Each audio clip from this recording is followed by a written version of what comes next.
Namo tassa bhagavato arahato samma sambuddhassa. Namo tassa bhagavato arahato samma sambuddhassa. Namo tassa bhagavato arahato samma sambuddhassa. Buddhaṃ dhammang sanghang namasami. Welcome once again to this weekly webcast, Dhamma Reflections. Those who are gathered here at Amaravati, those who are scattered around the country, around the world. So another week has gone by. I was considering some of the questions and also the looking at the news around the world and the many of the considerations, sort of local and remote. And one of the things that came to mind and comes up in the questions is about how we do things, the way we go about achieving what we're interested to do, to bring about changes in the world, changes in our own life, and changes in the world around us. So there's a lot of focus, particularly on that, not just in terms of spiritual training, the way of life, say working with our minds, but also the way of changing things in the family, in the workplace, in society, and the way that we run our countries, the way that we relate to each other as human beings. So the primary structure that I would say, from my understanding, that we have in the teachings is what's called the four iddhipada, or the four bases of success. So these are talked about both in terms of how to bring about the fulfillment of spiritual aspirations, how to succeed in our spiritual work, the work of training the heart and guiding the heart to awakening towards liberation, but also it refers to practical tasks, like one example in the suttas that is there in a dialogue between Ananda and a Brahmin called Unaba.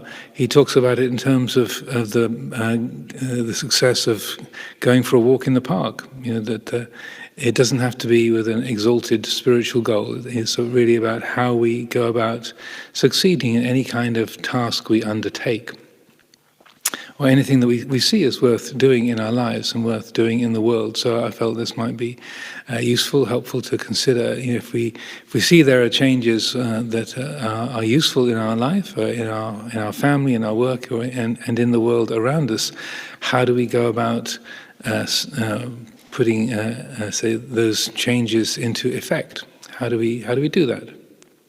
So the first of these four is chanda. So chanda sometimes is translated as desire. It can also be interest, zeal, enthusiasm. It's the ability of the mind to, say, be focused on a particular activity, and that sense of yes, to say engage the attention with something with a quality of commitment. So chanda, it can be with a wholesome object like Dhamma chanda, enthusiasm for the Dhamma or delight in the Dhamma. Inclination towards realizing Dhamma. It can be very worldly. It can be kama chanda, the desire for sense pleasure. So it can be wholesome. It can be unwholesome. It can be neutral. So it's a very broad term. So chanda is the first thing. So we need to be interested. We need to be interested to make some change. We need to be interested in that, bringing about that particular, say, transformation within our own lives or in the world around us. So chanda is the first one. We need to be interested. The second is virya, which means if you just have a bright idea, you're kind of interested to make a change, but you don't do anything about it. You just sit on your sofa or you sit on your meditation cushion and say, yeah, it's a great idea, and don't engage with it, don't follow it through, then that doesn't lead to success. It doesn't lead to any kind of effective fruition of that idea or that interest, that say initiative. So there's chanda, interest, and then virya, applying energy. And then the third one is chitta. So in this respect, chitta just means the heart or the mind. In this respect, it means thinking things through. So that in many respects, and the way I tend to describe the iddhipada when it comes up in terms of giving advice on meditation or in terms of Dhamma practice, I usually say that these first three, they come together. So you need to be interested, you need to apply energy, and then you need to think about what it is that you want to do. Okay, I want to see this change happening, I want to work with my mind, I want to let go of sense desire, I want to let go of ill will and jealousy, I want to cultivate wholesome qualities. Okay, I'm interested to do that, I want to put energy into it. Now, how do I go about doing that? What are the things that get in the way? Why is this a powerful habit for me? Where is this coming from? What have I tried in the past? What has worked in the past? What has not worked in the past? So that chitta, in this respect, it means all the aspects of wise reflection, consideration, remembering the past, looking at past causes, looking into the future, saying, okay, what's likely to be the result if I do it this way, if I do it that way, where's it going to go, how's it going to take shape? And so that it is an area of consideration, thinking things through. So really those first three, they work together in terms of how we set about bringing changes into our life or into the world around us, into the workplace, into the political arena, the way we structure our living situation or the physical world around us, whether it's a building project or a meditation practice or bringing new laws into existence which benefit people, or with the COVID-19 lockdown, the continual changing of protocols. Okay, what's the disease doing now? Can we allow this? Do we have to be tighter over there? And what do we do about this new thing that's just popped up that nobody thought of before? So that we are using those three. There's interest, there's energy, and wise reflection or contemplation, thinking things through. So those are all necessary aspects if we want to do something, whether it's wholesome, unwholesome, neutral, whether it's worldly or spiritual, whether it's very local, just within our own mind, or whether it's in the family, or whether it's in terms of political change. Then those three need to work together. And if any of those is missing, things are not going to be successful. You're not going to arrive at a very beneficial result. But if this is as the Buddha describes it, if those elements are present, then there is a good possibility that this will lead to a beneficial result.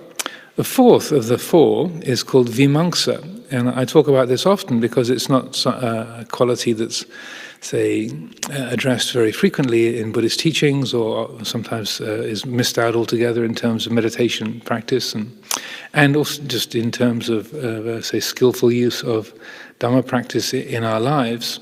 But I feel it's almost the most important of the four, because it's the active contemplation of the results of what you've done. Okay, having you're enthusiastic, you're interested, you're applying energy, you've thought it through. What's the result? Where did it go? You had a great idea, you put energy into it. Did it work? What was the effect? So vimamsa is setting the direction for the future, learning from how things have been, and then it's like the ongoing feedback system, so that you are learning as you go along. Whether the effort that you're making and the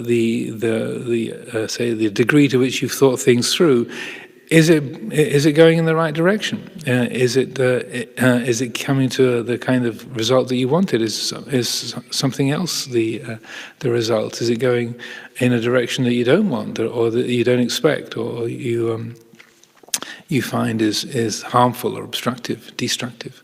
So that these four qualities, I feel that when we really bring those to mind and apply those, then any kind of work that we're doing, any kind of interest or any kind of project, any kind of goal that we have, whether it's establishing more skillful structures to look after the pandemic, whether it's changing the laws to,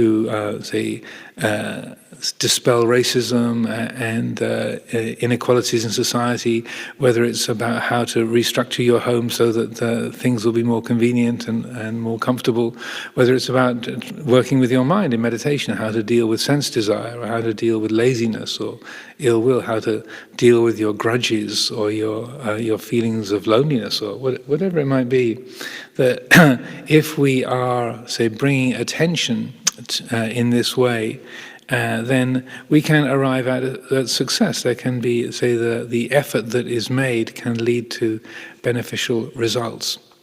Sometimes the Buddha's teaching is talked about in terms of a journey without a goal, or like Krishnamurti's phrase, truth is a pathless land. But I feel that even though it might seem a bit of worldly or a bit limited, I think it's in terms of Buddhist practice, I think it's helpful to see that it's not illegal or inappropriate or dualistic to have a goal. we talk about the Four Noble Truths. The Four Noble Truths, they have a purpose, they have a goal. So like the fourth noble truth is dukkha nirodha gamini patipada, the way of practice, the path that leads to the end of dukkha. It's a magga, it's a path. A path is only a path if you travel down it. If no being walks along it, it's not a path. It's just a patch of ground. It's just a particular piece of the earth, or the kind of a trail that some being can follow. But what makes it a path is that sense of maybe it can seem worldly, but it's heading from one place to another. It's heading from suffering to not suffering. It's heading from confusion, agitation, alienation to peace and to freedom. So that if one's understanding that, say, you're using language, you're using terminology as a skillful means, then I don't think it's harmful or obstructive or dualistic or spiritually immature to be thinking in terms of a path and a goal. It's the language that the Buddha uses, and I think in terms of our human life, it's quite skillful and appropriate to be thinking in these terms. And so that you might think, well, it sounds very worldly to talk in terms of success. Surely the Dhamma is here and now, and how is this not perfect and pure already? But if we truly knew that, if the heart was awake to that in this moment, then that will be an understanding that these kind of terms are only convenient fictions, that they are only sort of conceptual structures that are used for a particular purpose. Even someone who's fully enlightened, like the Buddha, he did a lot of stuff. He brought the Sangha into being. He carried out a huge amount of teaching. He was extraordinarily creative and inventive. He used those iddhipada, those four bases of success, very actively. And his effort in teaching was to have the effect of enabling beings to be liberated. There was a path and a goal. He was not deluded about it. He was understanding what he was doing. He wasn't seeing it in a dualistic way, but there was definitely work being done with a particular aim in mind. So I don't think we need to be afraid or shy of that or think of that in any kind of a critical way, but rather seeing that this is a skillful means. If we see that, say, working with our own meditation practice to say free the heart from its obscurations, to change the family, the structures within the family, to do things in a more skillful way, to work with the disease, to change the structures that are used in order to contain and help cure the disease to the degree possible, to change the structures or laws of society to make it more fair and just and equitable for everybody. That if one is recognizing these are upaya, these are skillful means, then it's I say actually beneficial. It's really liberating and helpful to be using those kind of forms and structures, because the conventions that they bring into being, the changes that they make, have genuine, skillful, wholesome, liberating impacts upon the lives of other beings and of ourselves. So going to this week's questions. So there are some about these iddhipadas. So I'll start with those.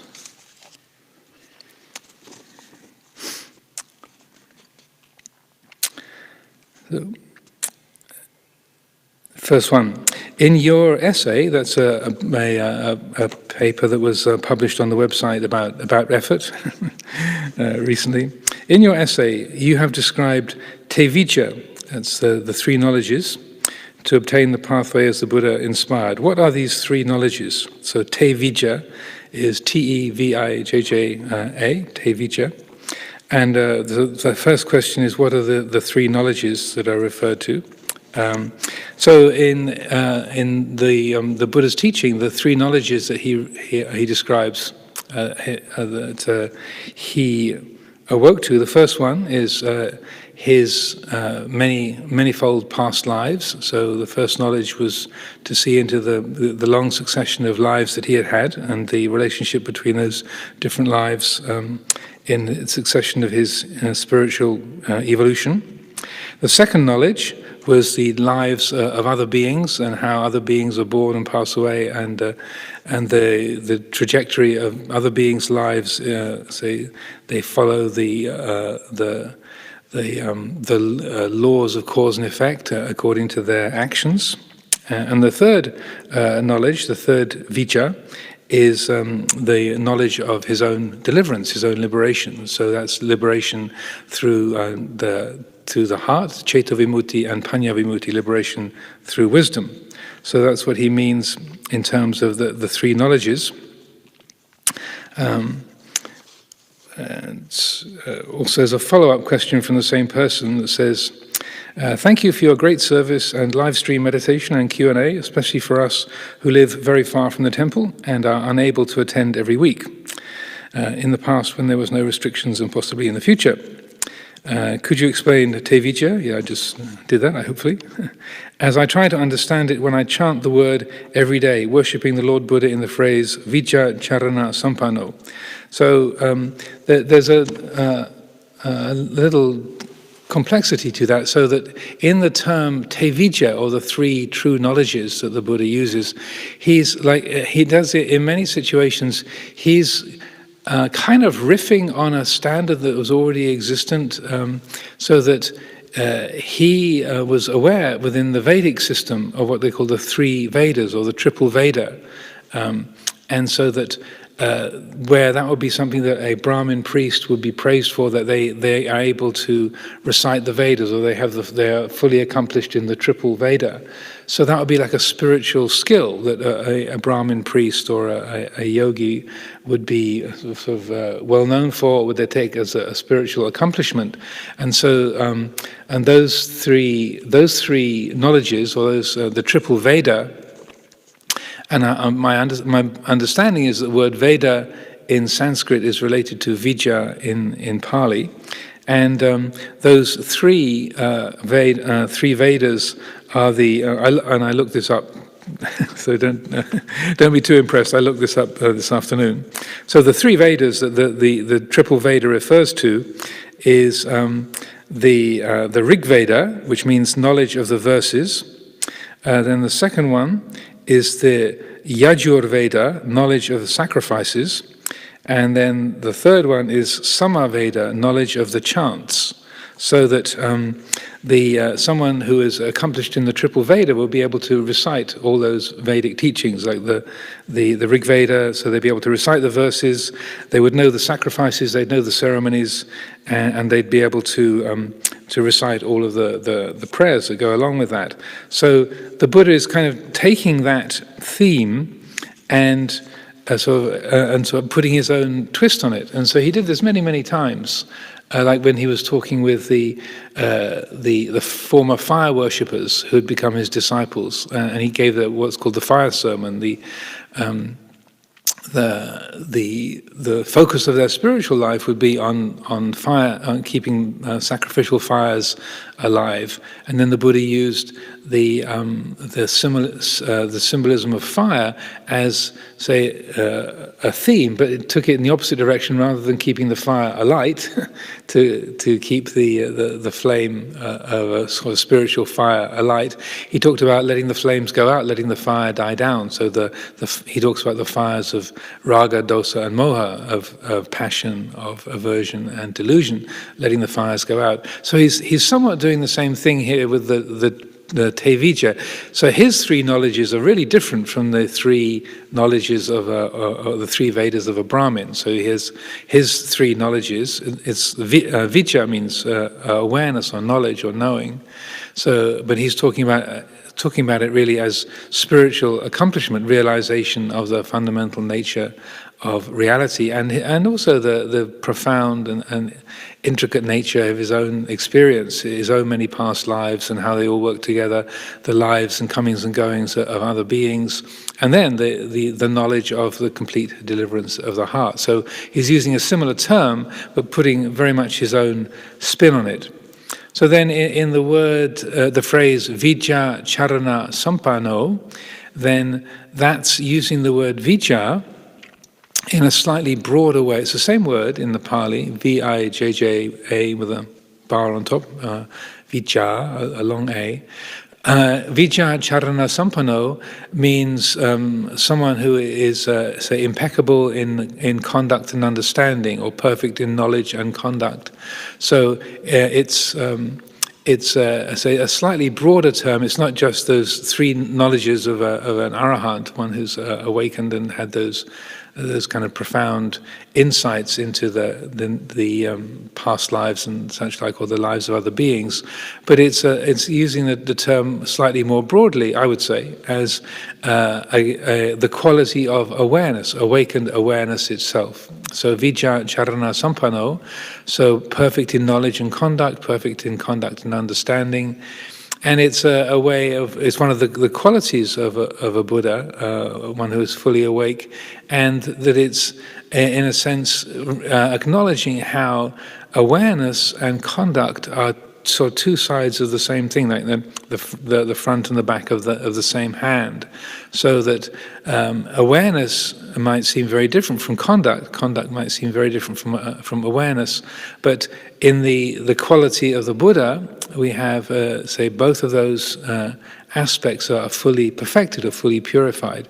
So the mind is totally awake, totally transcendent, totally unattached and unidentified with the phenomenal world, with sight, sound, smell, taste, touch, feeling, thought, and so on.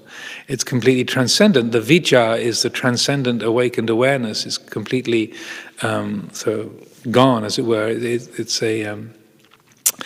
say completely unattached and unlimited by the sense world and thought and feeling and such like. And then the charana is the quality of presence. The mind is perfectly attuned to sight, sound, smell, taste, touch, thought. Is perfectly in harmony with the whole of the sense world, and it also guides action and speech, so that it's always wholesome, it's always harmless, so that it's said that an enlightened being cannot deliberately tell a lie. An enlightened being like the Buddha cannot deliberately take the life of another being. It's physically impossible. And so that the charana and the vijja, the conduct and the knowledge, are both aspects of that Buddha quality. And so there is, if you like to use more of the Christian terminology, there is the immanence and transcendence, the perfect presence of charana, the mind totally attuned to every aspect of the here and now. There's that immanent quality, but also transcendent. It's completely beyond. And one of the ways that is also, I find, helpful to reflect on this combination of qualities is in the very word that the Buddha used to refer to himself, Tathagata, which is, he seems to have coined that word himself to refer to the nature of his own reality. And you can read the word in two different ways, either as tata gata or tat agata. So the A in the middle is a negation. So gata is from the word to go, gacchami, like Buddhaṃ saranang gacchami, I go to the Buddha for refuge. Agata means to come. So the word tat means such or thus, and agata means come. Gata means gone. So the word can either be thus come or thus gone.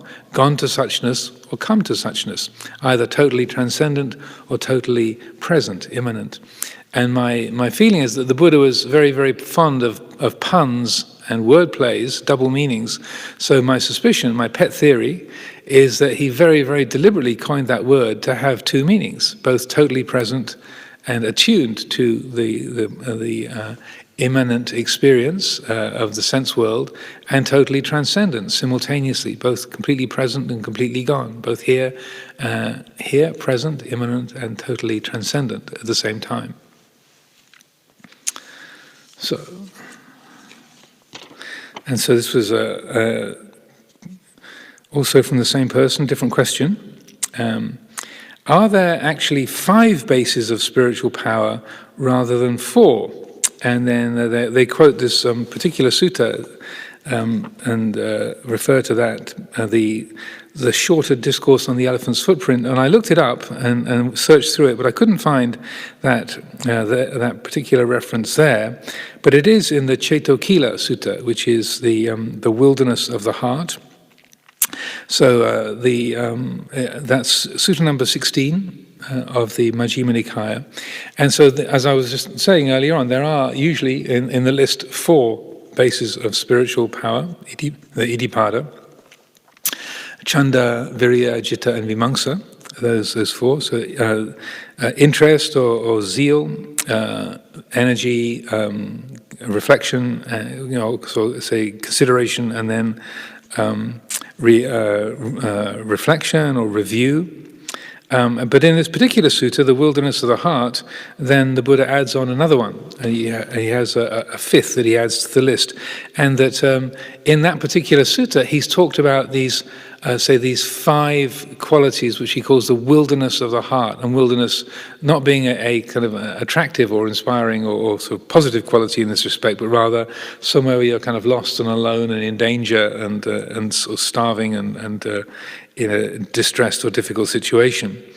And so that those wildernesses of the heart are doubt about the teacher, doubt about the teaching, doubt about the Sangha, doubt about the training, and doubt about your fellow spiritual companions. So those are the 5 wildernesses of the heart that he talks about. Then he adds on to that, and there are 5 further kind of bonds or shackles or limitations that are added to that, which is attachment to sense pleasure, attachment to the body, attachment to the world of form, attachment to sleep, and then the desire to be reborn as a deity, to be reborn in the heavenly worlds. And so he talks of those as shackles or bonds or things that tie the heart down. And so he then talks about those as sort of 2 groups of 5, but then says, but if I'm remembering the sutta correctly, he says, but if you also remember these other 5 qualities, that will help you to deal with those and help to counteract those first 10 that are problematic. And so he names Chanda, Virya, Chitta, Vimamsa, those let's say interest and energy, reflection and review, and then he deliberately says, and then adding enthusiasm as a 5th. And that is another unusual Pali word, usolhi, U-S-S-O-L with a dot underneath, H-I, usolhi, which means enthusiasm. And he says, so with enthusiasm as a 5th. So he's consciously adding an extra one to the usual list. But again, that's not unusual for the Buddha to do. He'll have a standard list, but sometimes he'll tweak it and add extra elements to it. So sometimes you most often have the Eightfold Path. Sometimes he adds an extra couple of elements to the eightfold path. He'll add sort of knowledge and vision of the way things are, or the realization of liberation and such like, so that he's not absolutely rigid and fixed in terms of his lists. So that this question: are there 5 bases of spiritual power or 4? And so that, and then there's a supplementary question: is chanda, zeal, and usolhi, enthusiasm, are they the same? I was looking it up and was trying to sort of say ponder for myself, and I think that the way that he talks about enthusiasm, usolhi, it's a kind of an energetic engagement. So I'd say it's close to chanda. But it's a little bit narrower. It's where chanda is a kind of any sort of setting of a direction of like, yes, I'm interested to do this. So that can be quite, it can be quite cool. It can be quite, yeah, that's a good idea. I think that's an interesting direction to go. That looks good. So chanda can have a coolness or a sort of calmness or a very orderly quality to it. My feeling or the impression I get with usolhi is yes, let's do it. It's a kind of charge to it. But I could be wrong, and it's just how I'm reading it from the scriptures. And so that and not to put it down. I mean, it's not to put it down. It's a skillful spiritual quality, but it's a kind of fuel in the system, if you like. It's like, yeah, let's do this. Let's engage. It is a good direction, and let's activate that. So that's my reading of it. I feel that when we and there's another of the questions is about the lists that the Buddha makes. It's a kind of skillful means that he uses to gather qualities together, but it can easily be an attachment. Well, is that 5 or is that 4? Is it, which is the right one? There must be a right version, but the Buddha spoke in a very organic and imaginative way, and so that he used different forms, different situations, and with different people. As for example, there's in the teachings on dependent origination, there's about 9 different formulations that the Buddha uses in different suttas, different situations. You can find a big variety. Sometimes with extra elements put in, or goes off in a different direction. Otherwise, sometimes it kind of stops short at one particular place, so that it's not like a fixed, rigid pattern that's hyper consistent throughout the teachings. So next one. Oh, so this is exactly on that theme. So in one of your Sunday talks in the summer of last year, you mentioned the Sabasava Sutta, which is the second discourse in the middle-length discourses. The means all of the outflows, or all of the asavas, all of the taints. During this lockdown period, I managed to read the sutta and understand almost all of it. Well done. Congratulations. I would be pleased if you could kindly clarify the following confusing statement in the sutta. It says that there are 3 or 4, according to the Abhidhamma, asavas. Kamasava, which is the outflow of sense desire. Bhavasava, the outflow of becoming. Avijjasava, the outflow of ignorance. And ditthasava, the outflow of opinions, views and opinions. As a layman, I feel, I may be completely wrong, that there is a contradictory statement. It says the origin of the asavas is due to avijja, ignorance. But avijja itself is one of the asavas. It is a dilemma which I am struggling to understand. So, again, this is a kind of, a pattern that one comes across occasionally in the teachings. And again, it's good to contemplate and say, well, how can that work, or what might that compare to in the physical world or in the mental world? Or, is there some kind of process where I can see how that works? And reflecting on this, one of the things that come to mind: how can ignorance be the cause of ignorance, or how does that work? And it's one way of looking at it is rather like say a whirlwind. That you have a small vortex of air that because of a positive feedback loop, that small vortex of air gets stronger and stronger and stronger until it turns into a whole tornado. You can have a whole massive whirlwind. It started off with the same circular process, but because of an accumulation and because of that positive feedback loop, it gets stronger and stronger and stronger and stronger, and then it goes from a small sort of rudimentary vortex, a little spiral of air moving and turns into a whole massive destructive tornado.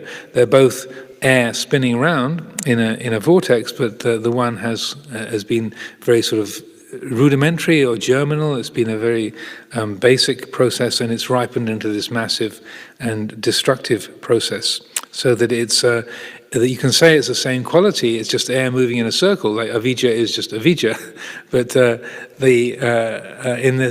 would say that it's very similar in this respect. Just a small movement of unmindfulness, just the attention wandering off the object, or the attention drifting. One kind of mind moment, or a couple of mind moments of ignorance, of not seeing clearly, and then if that, just like with a whirlwind, if it sort of catches the right momentum, then that one distracted moment in meditation, rather than just the mind is distracted, get back to the feeling of the breath, or we'll get back to the vipassana practice. It can be the cause of a whole great sort of confusing mess. That moment of distraction could just be when you think, I'm fed up with this. My meditation isn't going anywhere.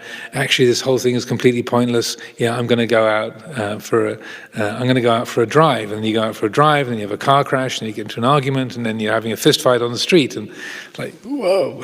And the whole thing began just with the mind drifting off the breath for a few moments. That's a bit of an exaggerated example, but that's the kind of thing. It was just a moment of distraction, but if it's caught in a particular way, it can become something that's much greater than a cause for greater distraction, greater confusion, and greater suffering. So.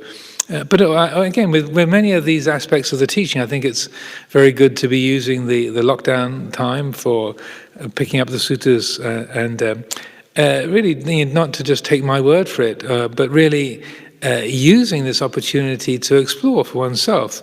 And particularly when there are things that are not clear, like what does that word mean? Like usolhi, wow, I never even heard of that. What is that?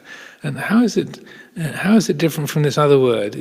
How are they used? Can you track it down? Find the different places where it's used in the suttas. What's the tone? What's the Buddha saying when he uses that word? What's the tone? What's the message when he's using the other word?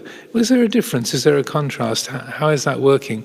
So you're actively using the skill of wise reflection. You're picking it up and exploring it, rather than just I am sitting in a high seat, being an authority, but rather than looking to somebody sitting in a high seat, being an authority, to tell you, this is the way it is, and this is how you should understand it. But I feel one of the great strengths of the Buddha's teaching is that it's designed to help us to teach ourselves, that we're not just getting the word from outside, but the Buddha's encouragement is always to help us to develop the tools to learn from our own experience, our own exploration. And we learn best from within our own hearts, within our own minds, rather than just getting information from outside. We learn most completely and most fully by seeing for ourselves, by exploring and discovering for ourselves. So I feel this is very admirable to be carrying out this kind of exploration and reflection, and to when you come across those, how does that work?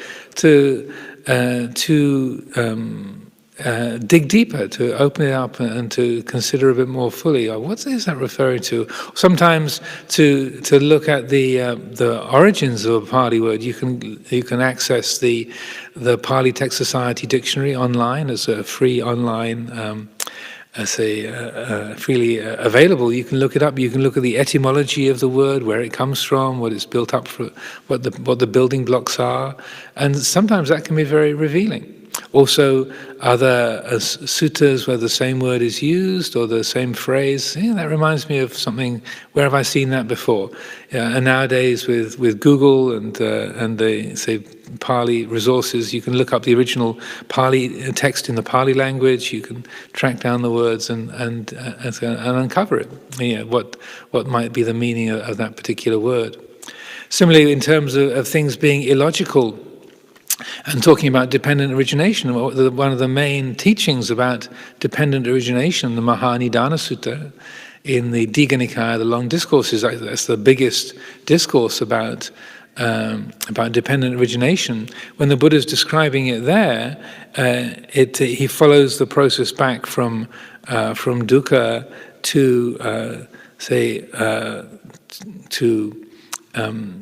vijnana and namarupa, the mind of namarupa, mentality and materiality, and vijnana, so that's say discriminative consciousness. And then he says, on what conditions namarupa? Vijnana, discriminative consciousness. What conditions vijnana? Namarupa. They condition each other. And he uses the phrase, it turns back upon itself. So in that particular teaching, he's pointing out how, namarupa conditions vijnana, vijnana conditions namarupa. And the logical mind might think, well, how does that work? But again, it's you can explore that or reflect on that and see, well, how's the Buddha talking about it? Where can I find out more about that? And in that particular instance, if you look, you can find Venerable Jnanananda's book called The Magic of the Mind. And he talks about exactly that process, and he calls it the Namarupa Vijnana vortex, and he uses that same simile of how it's what starts off as a small rudimentary movement, then ripens into a whole sort of dichotomy between Namarupa on one side and Vijnana on the other, and how that process ripens from a germinal state to a full-blown distinction between those two qualities, and then how did the process of dependent origination then kicks off further from that. So not to get too technical, but I think there are resources we have available in now, and this is a really good time to be using those contemplative faculties to sort of sharpen the kind of investigative abilities that we have to follow that up and also not to be afraid of things being mysterious. Speaking of dependent origination, I'd already been in the monastery for a couple of years before I even heard the term. I'd been in Thailand for a couple of years and had never even heard about it. Came to England, and then Luang Por Sumedho mentioned that in one or two teachings, saying, what's that about? And then starting to look it up in the books and thinking, what the heck is that about? Oh, this is really weird. And for a long time, just saying, well, I can understand that bit. Okay, feeling and craving. Okay, that's pretty tangible. I can understand that bit. But this whole piece of sankhara, vijnana, namarupa, the volitional formations, consciousness, mind and body. What's that mean? What's that referring to? So in that respect, if things are mysterious, don't feel that you have to dispel the mystery, that sometimes it's helpful to recognize that's an area I don't understand. I don't know what those words are referring to. It's just, I'm not getting that. And to not feel you have to fill up that space or to create anxiety or a feeling of lack over it. Just, well, that's a mystery, Like if you have a bookshelf for your mysteries, the mystery novels. Just put it on your mystery shelf and say, well, okay, I'm interested in that. I don't know how that works, but I'll maybe get to that later. But right now, it's not knowable. It's not clear. And so then, over time, then the more that you practice, the more you investigate and reflect, then what happens generally is that things come together. You hear a talk, or you see a different phrase written somewhere else, or you read a teaching, you hear a Dhamma talk, and you go, oh, right, that's a different way of describing it. Maybe that's what it's about. And then things fall into place. So, next one. Dear Ajahn, is there a difference between non-hatred and metta?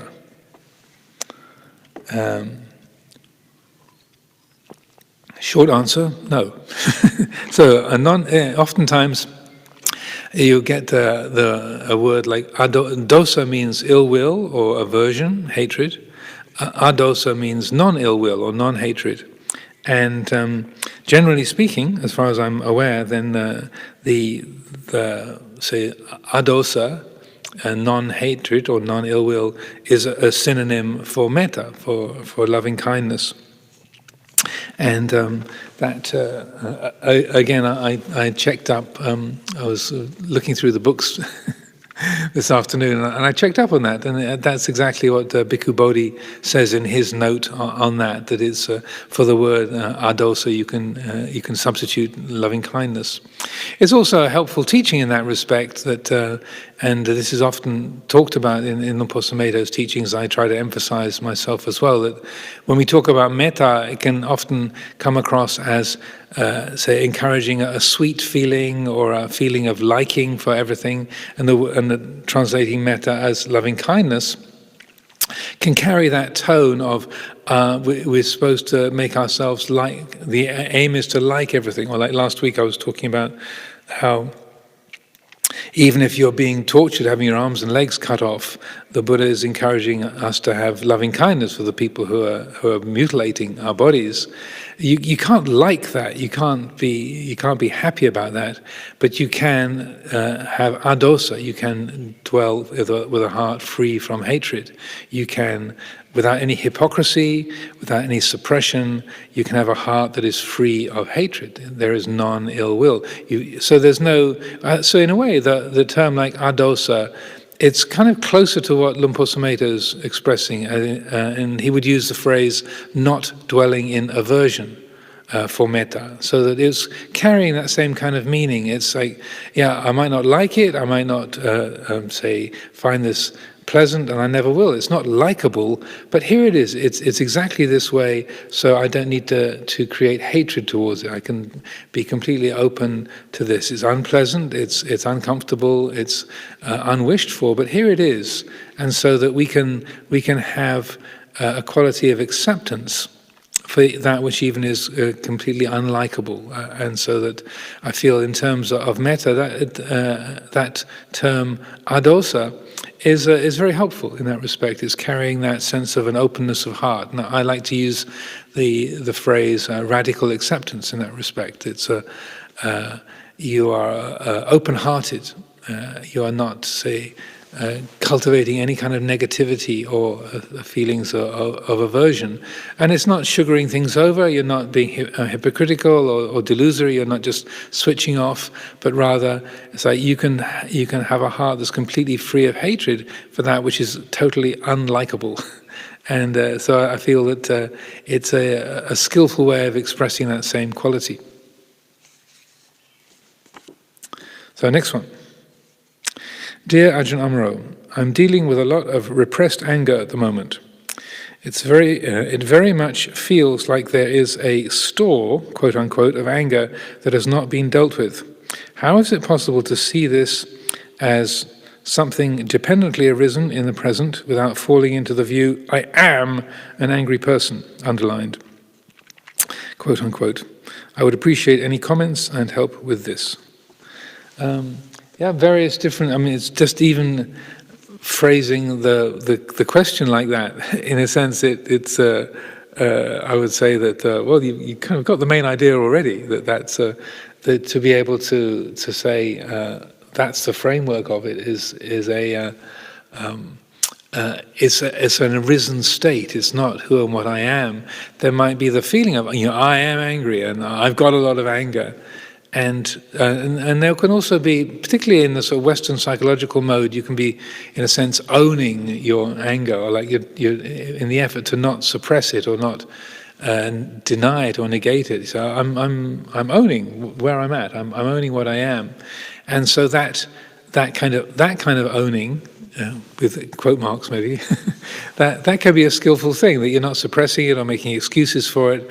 You're saying, yeah, here it is. This is part of this particular flow of experiences. But then that kind of I would say, skillful recognition or acceptance of, yeah, this is part of the experience, then to go and that extra step to say, I am this, or this is me, this is what I am, as some kind of fixed and ultimate reality is going too far and becomes very obstructive and unhelpful. And so that then there are various different ways of working with that. One of them that I often talk about and I found very, very helpful myself is what Luang Por Sumedho would call making the darkness visible or conscious clinging.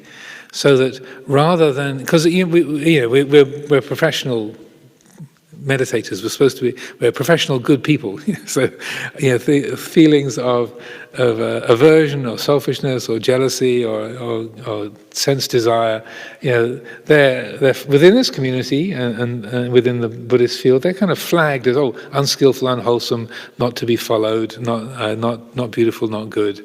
And so that and then a lot of the teachings, most of the teachings are talking about dispelling greed, hatred, delusion, and freeing the heart from those obstructions.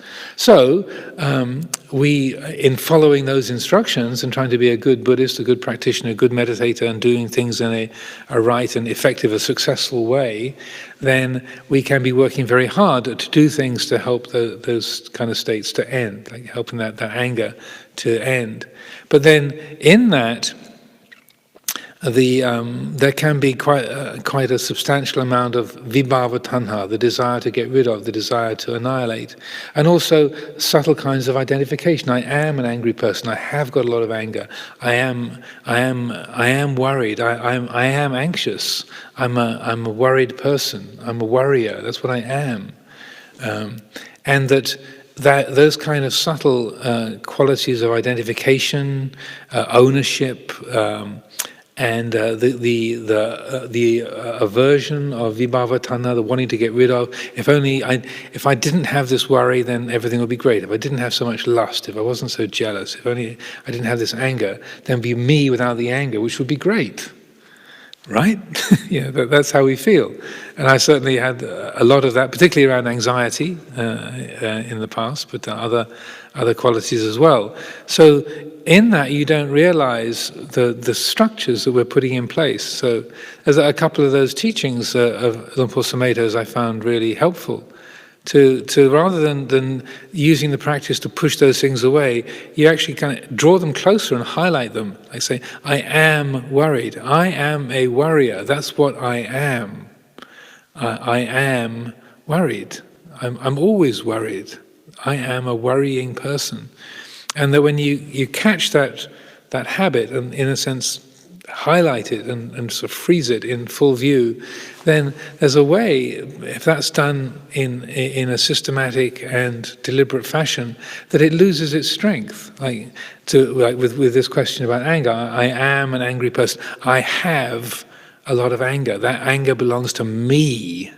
I am an angry person. And if you sort of clear everything else out of the way and you sort of put that front center and say, I am that, something in the heart goes, no, you're not. That's not. How could that be the whole story? And it's not a conceptual knowing. It's not like you're trying to persuade yourself that's the truth. It's like your heart knows that can't be the whole story. That's not it. And so I found this extraordinarily helpful. So you call it conscious clinging, and it's best not to say it out loud. It's like an internal process whereby you're developing this in the meditation. But if I want to work on this habit or this tendency to be angry or to be anxious or to be lustful or to be selfish, and okay, I see that's a strong tendency. I want to understand that. So you deliberately pick it up, and so then in the meditation, letting the mind be as quiet as possible, then just invite that in and say, I am angry. I have a lot of anger, and that's mine. That's what I am. I have it. I own this anger. It's mine. or however you want to phrase it, and then just bring that in, highlight it, and then don't add any kind of commentary about what you should or shouldn't be, but just bring that in, highlight it, kind of naming what the attitude is. Just let it speak up. Okay, front center, speak up, tell me. I am angry. That's what I am. I am angriness. Or I'm afraid. I'm worried. I am worried. I'm a worrier. That's what I am. I am a worrier. And then in that process, when everything else is put aside, you invite that in. What I would find is you can't get to the end of the sentence really without it falling apart. Something just collapses. It loses its strength. It's rather like it's a bit of a tangential example, but it's apparently why when people could go to fast food restaurants and sit in them, it's why they have bright lights and hard seats in fast food restaurants, so that people don't stay long. You don't feel comfortable. You want to move on because it's too bright, and you don't want to linger. If they want people to linger, they have dim lights, comfortable seats, and like in bars or nightclubs and such, like people to stay a long time, sit where they are, and buy lots of things. Fast food restaurants, they want people to move on, so there's space for more people to come in. So bright lights, hard seats, and so it's like you're turning the lamps on. Say, okay, I am angry. I'm an angry person.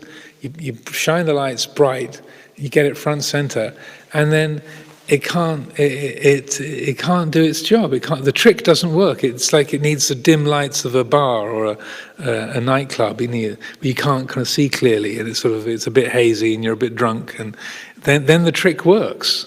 Because it's sort of off in the shadows. Now, I am an angry person. I'm always feeling angry. I'm always worried. I'm so lustful. I just lust after anybody of that particular gender is interesting, is exciting. I desire everybody. So no, you don't. When you get the lights on front center and you highlight it, say, well, no, I'm not angry all the time. I'm not worried all the time. I don't desire absolutely everybody all the time. It's not the case. The angry feeling comes and goes. The jealous feeling comes and goes. The worried feeling comes and goes. And that falling apart, then I would say the completion part of that practice is to consciously notice that falling apart. When that drops away, in that moment, there's a direct awareness. The heart knows that's not the whole story. That's not true. That's just an impression. As a story you tell yourself, but it's not the truth. To really let that knowing sink into the heart, to really be fully cognized, and let it have its effect. Another of the aspects of approach that Luang Por Sumedho would teach around this would be to say, look at the way the mind is phrasing it, like. We say, I am an angry person, or I am a jealous person, or I'm an anxious person. And he would point out, we can change the paradigm rather than, I am an angry person who's got to get rid of their anger, and when I haven't got my anger, then I'll be me without the anger, and that will be good. Yeah. But rather than I am a person who's got a lot of anger, in this moment, here's the awake mind, aware of a feeling. Here's the Buddha mind, aware of the way things are. So rather than me and my problem, here's the Buddha aware of the Dhamma. Is to shift the paradigm, to change the framework. So it's not me and my problem, but the Buddha seeing the Dhamma, which might sound a little bit inflated, but it's that Buddha wisdom, that Avijja, that awareness being actualized, being activated to know the way things are. And if the way things are is an angry feeling, then that's what's being known in that moment. So, next one. In living the Buddha's teachings in the outside world, it sometimes seems like an uphill battle, being surrounded by those who do not. How does one live a good Buddhist life when surrounded by selfishness and greed, which seems to be quite pervasive? Nothing has changed much in the last 2,500 years, unfortunately. So it's always been a bit of an uphill battle, and I think it's, as I often mention, it's good to consider that immediately after the Enlightenment, the Buddha's first thought was, there's no point trying to explain this to anybody because the world is so deeply entrenched in attachment, in becoming, in identification with the body and the personality and with worldly goals. There's no point trying to teach at all. So it was an uphill battle then, and it is now, because the kind of power of ignorance in the human mind and in the living world is extraordinarily great. It's a massive influence because of our animal ancestry, the kind of say force of say sense desire, ill will, the pressures of territory, competition, and so on. You know, these are all very kind of powerful influences. So I feel that in terms of this question, that I would say, first of all, don't think of it, maybe it's depressing to think that things are not particularly bad now. It's always been this way. And that the degree to which one can associate with like-minded people is significant.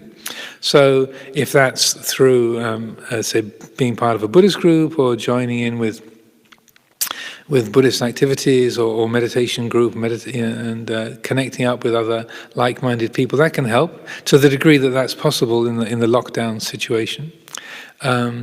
Also, I feel just in a sense, one of the things that can be kind of wearing on us or destructive is the degree to which we feel we're compelled to join in with what everybody around us is doing. I've got to be like them because everyone else is excited about this, so I should be too. Or this is what my family is always doing this, so I should be part of that. And not trying to break up families or make things difficult, but I feel that sometimes out of a misplaced loyalty or a sense of wanting to be friendly or belonging, we can find ourselves joining in and going along with things that we really don't want to do, we're not interested in, our heart's not in it. And so in terms of making choices around that, I don't make other people's choices for them, but I feel what can be helpful in terms of reducing that amount of wearying and burdensome effect of the negative impact of people around us is to see where we can make choices, to reflect, do I really want to join in with this, or am I really interested in this? Is this something I really want to do, or is this important to me? And often just taking a few moments here and there, a few times during the day, just to ask yourself that question. Am I really interested in this? Do I really want to do this? Do I really want to spend my time doing this? And it's like it's not a massive amount of effort to make to reflect in that way, but the impact can be quite great. It's like putting a key in a lock. A key, it's putting the right key in the right lock and turning it. It's not a massive effort, but if it's the right key for the right lock, then it'll open the door. So similarly, if we just ask ourselves those kind of questions, am I really interested in this, or do I really want to be doing this, or is this important to me? How do I really want to be spending my time? Just that small amount of reflection placed in the right way can help us to not be burning a lot of energy and effort in spending time being with people that we're not, it's not helpful for us or not beneficial for us, or doing things that are not beneficial or helpful, and so that we can use our time and our energy more skillfully. The degree to which we can choose our companions, I think the Buddha praised very highly, asevana cha balanang panditanang cha sevana, not to associate with fools, to associate with the wise. This is the highest blessing. Or speaking about the asavas, the outflows as the causes of avijja, in another sutta the Buddha talks about drawing close to good people, sapurisa sangseva, as the root cause for dispelling ignorance. If you can, the degree to which you can choose to be with good people and spending time with good people, that's setting the ground for freeing the heart from ignorance. So the degree to which one can choose who you spend time with, who you pay attention to, who you look to as your companions, your associates, your mentors, making skillful choices in that area to the degree that it's possible, that can make a big difference. And then, whenever I talk about this, the usual response from people say, "Well, Ajahn, you don't know my family," or "Come along to my office and see what you think about that." And so, come to my monastery. Tell me what you think. And so sometimes we can't make choices, but also we can choose how much we carry other people around. Like somebody in our family might be particularly challenging, or someone in the workplace, or someone in a monastery might be particularly challenging. But it's still up to us how much we carry that person around. Even if they have a big impact, it's still the attitude that is nursed, that is sustained in our own heart, that's up to us.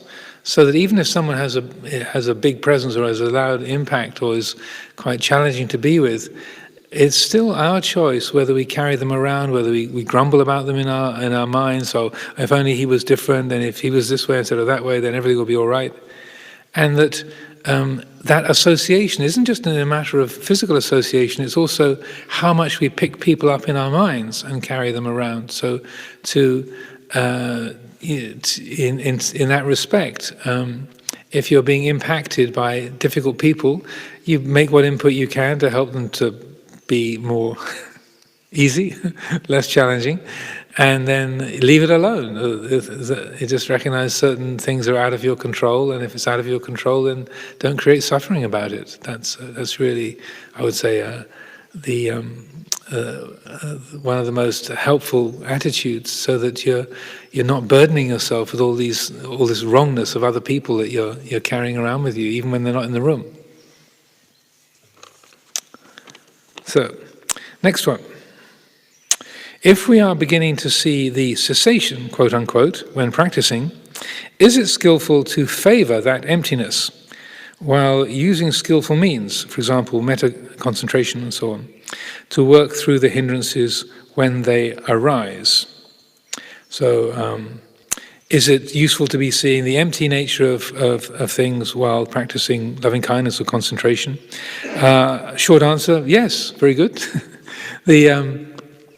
There's a particular teaching of the Buddha where he's talking about applying insight throughout the development of concentration, and for each of the levels of jhana and so on, he says there's this reflection going on. This too is unsatisfactory and is conditionally produced. It's contingent. It's dependent. This also is conditioned.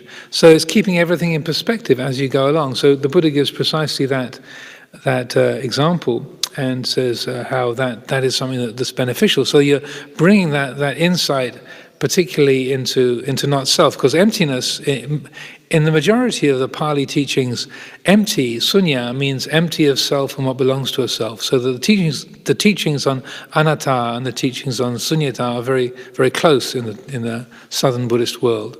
So that I would say that the degree to which that is that empty quality, or that dependent, conditioned quality of all perceptions, all experiences, to the degree that's being genuinely kept in view, that's a helpful thing. But within that, I would say that it's helpful to be also using the anatta lens quite consciously. That sense of is there a meditator here? Is there a me who's practicing metta? Is there a me who's concentrating? Is there an I that is the knower of this bright, wholesome mind state? Is there an I that's knowing this empty quality? Does this emptiness belong to a me? Is there an I thing here that's supposedly or is a pseudo owner of it? And to be looking at that I, me, and mine, that I making it and mine making habit, because that's insidious. It kind of slides in the back door and takes over. It's like that kind of what they call it, the zombie fungus. This kind of fungal spores that invade various kinds of ants and take their lives over. Ophiocordyceps unilateralis, I think it's called, this kind of zombie fungus that takes over an ant and then makes the ant behave according to the fungus's wishes, and then to spread the fungus through the forest. That's what ignorance and self-view, conceit, is like that sort of zombie fungus that sort of, it takes over even meditation practice and wisdom, and sort of turns it to its own purposes.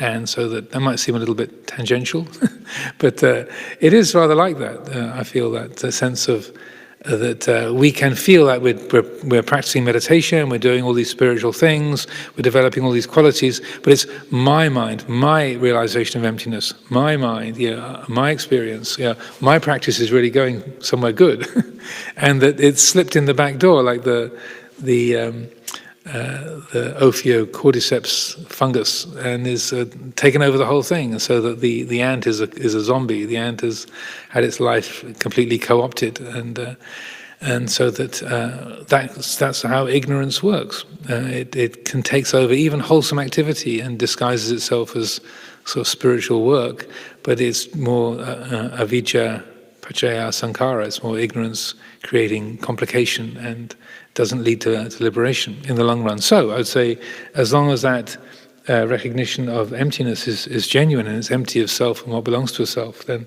it will be beneficial. Okay. Dear Ajahn Amaro, having come in contact with the Lord Buddha's Dhamma teachings quite recently and late in life, I'm 65, I feel like a thirsty traveller stranded in the desert suddenly encountering an oasis of pure and crystalline water. The first impulse is to drink the whole pond in one gulp. Watching videos, hearing podcasts, reading books, especially from your tradition, Ajahn Chah, Ajahn Sumedho, and other Ajahns and nuns, almost 24/7. It feels like an addiction, albeit a good one, ? I noticed I might be a little unbalanced, having drunk the whole pond.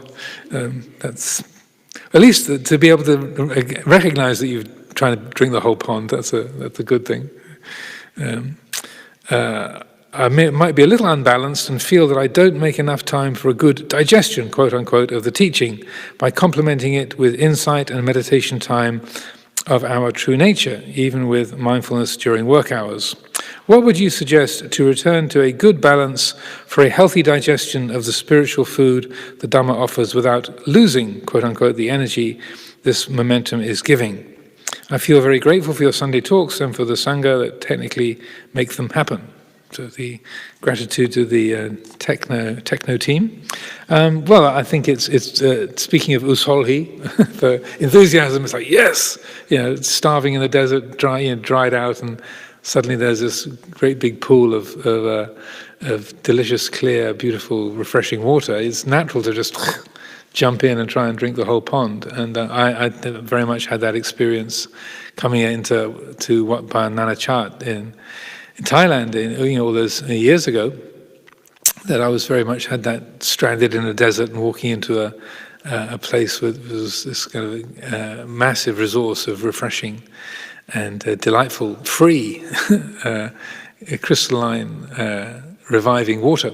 So I had similar enthusiasm and excitement. So I think it's good to recognize, it's natural, you're thirsty, so something is going to react in that way. But also I think rather than trying to be a different way, rather than, I should be different, or as it was put, how to return to a good balance. I would say there's no thing that you have to do, but just rather look at the effects of indigestion. Like after you have overdone it with something delicious, just that sitting back and going, whoa, I'm pretty full here, whoa. This is really quite uncomfortable. Just noticing the uncomfortable feeling of being overstuffed and having overdone it and being exhausted or just drained that, in a way, that which is recognizing this is a bit out of balance, that's the thing to trust. Just that's your natural sense of say balance or orderliness is saying, I think you've overdone it here a bit. And so that I wouldn't say there's any kind of special thing to do, but just let the effects of that overstuffedness be fully conscious.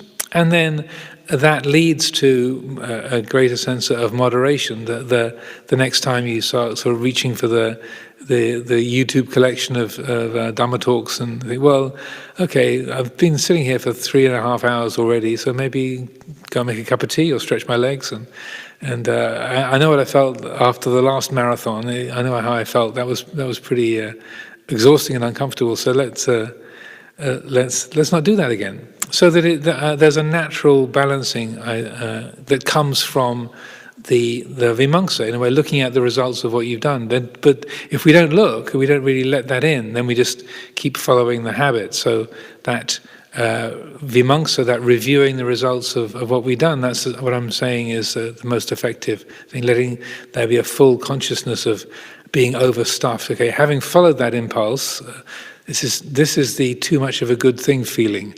Whoa. This is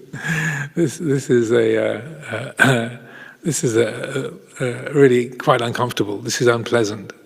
And then you don't have to tell yourself, I'm not going to do that again, or why do I do this to myself? There's a natural, intuitive, a direct teaching that comes from that. And sometimes it's the case that the less there is that I should do this or I shouldn't do that, the more wordless and immediate, the more it's actually the felt sense of that stuffedness or the absence of a commentary about what you should and shouldn't do. We're just letting the tone, the feeling tone of it speak for itself. That is often the most helpful way of establishing a sense of matanyuta, or the right amount. Okay, last one. Dear Ajahn Amaro, the idea that the more you meditate, the better, quote unquote, or that, quote, those who meditate the most are closest to Nibbana, unquote, seems to be widespread, perhaps due to the exhortations of some renowned teachers. Nevertheless, I find that this view can lead to a compulsive attitude to life and difficulty being at ease outside of formal practice. It also seems clear that many defilements can only be recognized and investigated outside of meditation. Do you think that it's possible to meditate too much? And if so, how would one know that less would be better?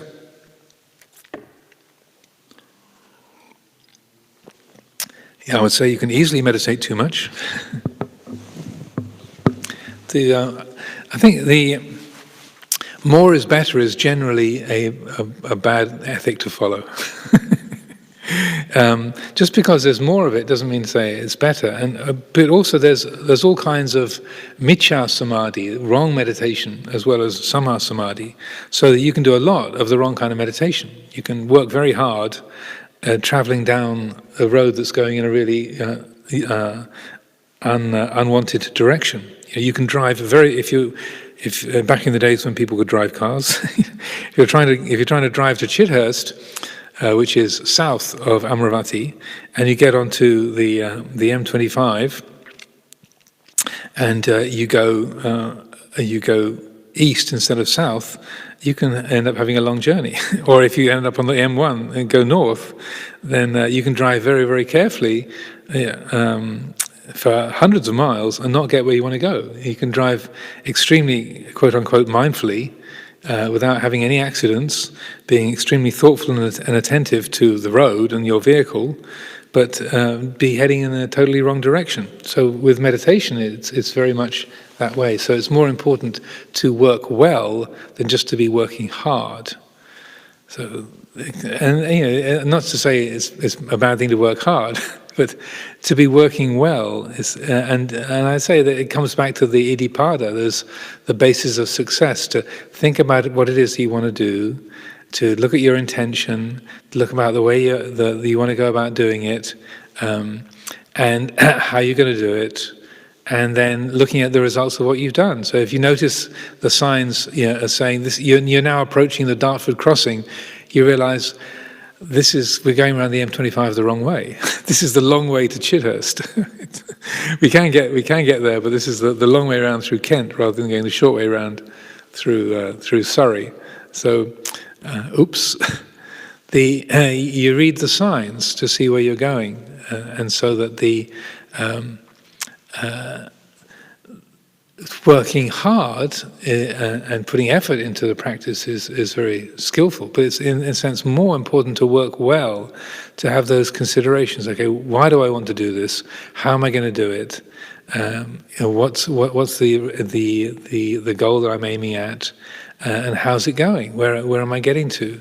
And so then that the efforts of meditation can be very, very beneficial. So it's not just the amount, but the quality of it, and what you're doing with your mind and your life in the process of meditation. That's far more important than just the number of hours. I mean, I know people who literally kind of chalking up the number of 10-day retreats they've done. They've gone, I'm past 80 retreats now. I just been on my 95th 10-day retreat. Yeah, it's good. It's like, well, is it? It's a lot. It's a lot of sitting and walking, a lot of diligence. But where are you going? What's the effect of it? So then the second part, the other part of it that says, it also seems clear that many defilements can only be recognized and investigated outside of meditation. Well, it kind of depends what you mean by meditation. So Luang Por Chah would emphasize that formal practice. So I like to use his sort of approach, which is to say, rather than thinking of meditation equals sitting still with your eyes closed or walking up and down on a meditation path equals meditation and the rest is just filler, that he would say, all of our life is meditation. It's really, whether you're sitting, standing, walking or lying down, whether you're talking to people and working or whether you're being still and focusing your attention on your breath, it's all still meditation if you have the skillful attitude. So that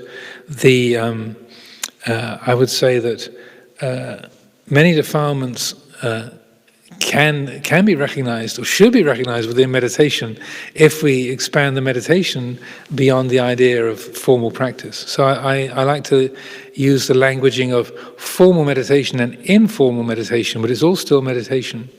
As Luang Por Chah would say, you can suffer in every posture, so therefore you can practice in every posture, and so that it's not a question of say praising the formal practice as the one and only thing. And for many, much of Luang Por Chah's style of teaching, it was living together, joining in work programs together, functioning as a community. There was a lot of wisdom was developed from the non-formal practice dimension, but he wouldn't say that isn't meditation. He would definitely say being together in the workplace, joining together in the kitchen to wash the pots. This is all still meditation. So I would adjust the language of this really, and to say that many defilements can only be recognized and investigated outside of formal meditation. I would say,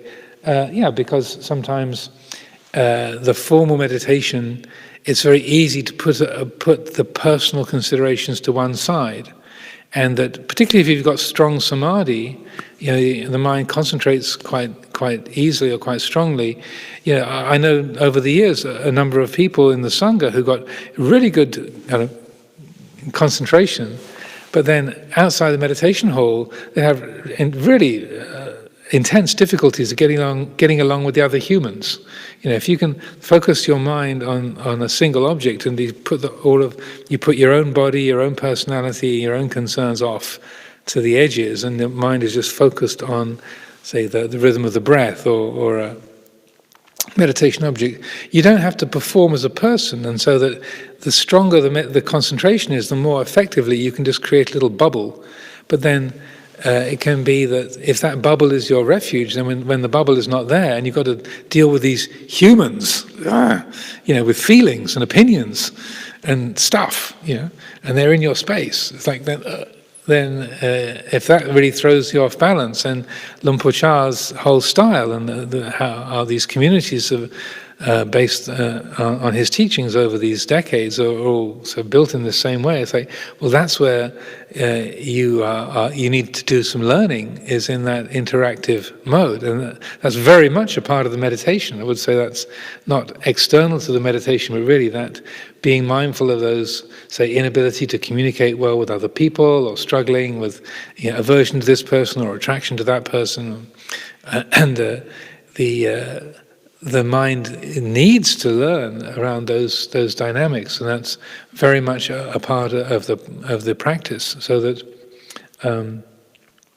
if the meditation is a kind of escape in an unskillful way, then it's and again Luang Por would do that. It was when famously when the monk had extraordinary skills in meditation and would love to just go into samadhi anywhere and everywhere, and Luang Por took him on as his attendant, and he wouldn't let him sit still. As soon as he sat down, he'd kind of close his eyes and like to go off into samadhi, and Luang Por would say, Bankao, I need a spittoon. No, not that kind. Give me a different one. Give me a big one. And I said, not that kind. Give me a brass one. Not that kind. I need a kettle. Not that kind of kettle. This kind of kettle. And the poor fellow was just kept on the move, all day long, every day. He wouldn't. And it was a teaching. Ajahn Chah was because your refuge has become going into this. And so yes, you can do that, but Luang Por, I guess, could see that it was things were out of balance, and that he needed to expand the range of his practice. So it wasn't just making a kind of bolt hole. And just to finish, I'll share another story where I was teaching a 10-day retreat here many years ago, and one of the people on the retreat also again had very strong concentration, and she came into the sangha room for an interview, and she said with a big smile, "I'm very angry with you." But she didn't look angry, but she said, "I'm very angry with you." And I said, "Oh, interesting comment." And she said, "I'm angry with you because you ruined my meditation." Oh, interesting. So I've been teaching a loving kindness meditation combined with breathing. So I was using focusing on the breath at the heart center, and using a kind of combination of metta practice and mindfulness of breathing. And so she said, "I'm the head administrator of a large psychiatric hospital, and so my workplace is very, very intense. But I would come home from work, and I'd go into my meditation room, and I could just put everything away and just go into this very nice, beautiful, internal, clear, bright space. Like I'm up in the attic with these skylights, and everything is kind of pure and white and bright and holy." And she said, "You've ruined that." So I've been kind of dragged down into the lower floors, and I find that the kids have been making there's mayhem been going on in the lower stories of the house that I wasn't paying attention to.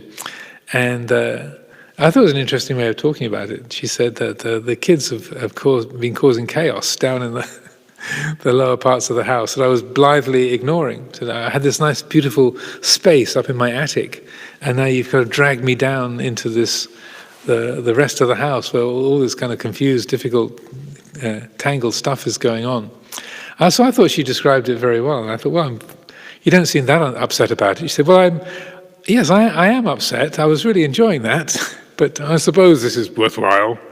And I thought it was a very good exchange, and it was many years ago now, but I remember it because I think it's very astute of her to observe that she had made this refuge of the concentrated mind, and I think dealing with her work life and the intensity of that, it was quite understandable to make a nice little safe bubble, but also she hadn't realized the degree which she had been sort of walling everything else, that a lot of her life was unattended, and that to really free the heart, to really arrive at a quality of freedom and fulfillment, then the rest of the house needed to be attended to.